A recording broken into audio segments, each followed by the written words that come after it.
Hello, Julie. This is Jeff, the garage guy. I just got done making kind of a preliminary plan here just to get some ideas going back and forth. I went big so far on the cabinetry. Basically what I did was I found a common denominator that would fit with this protrusion in the wall and shoot straight across to the far right. So basically what we got here, I think they were 42.5-inch cabinets coming across the back wall, and they continue to be 42.5 inches, although less deep in the protrusion. And then to the left of that I did a countertop. I was able to make the whole thing flush. So you'd have one straight line across the back wall, and there are several colors to choose from, but I just kind of drew it this way to start. My whole family walked in, so excuse the background noise here in a second. But let's take a look here. We'll give it a second. The video is going to change over and show us the countertop.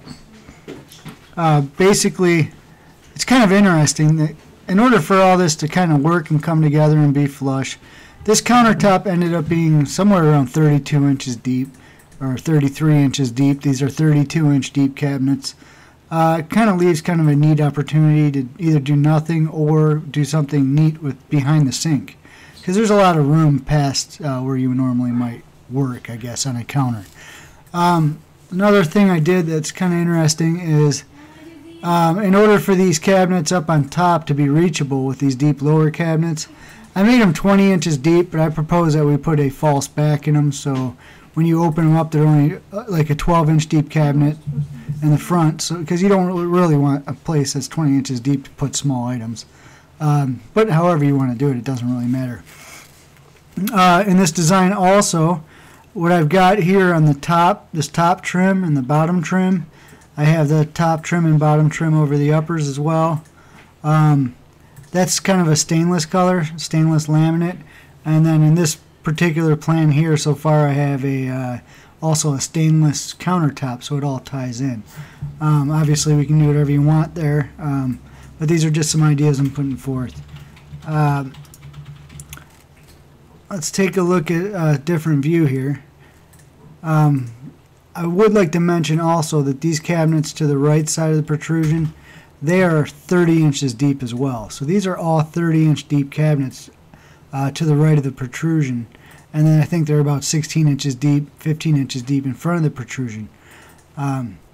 The extruded aluminum handles, which make these cabinets look really nice, they also come in black. So you can do black handles or the aluminum colored handles. Whatever you think, just let me know. I'm just flashing a couple color combinations through here, and you can, just for inspiration, if anything.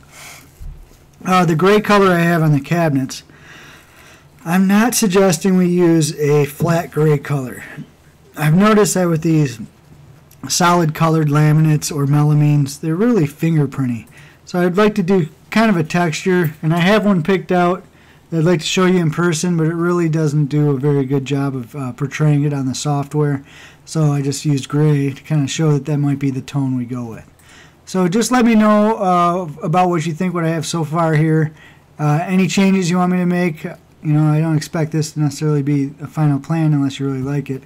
But really, it's just a way to get started. So I'll look forward to getting your feedback. Thanks. Talk to you soon.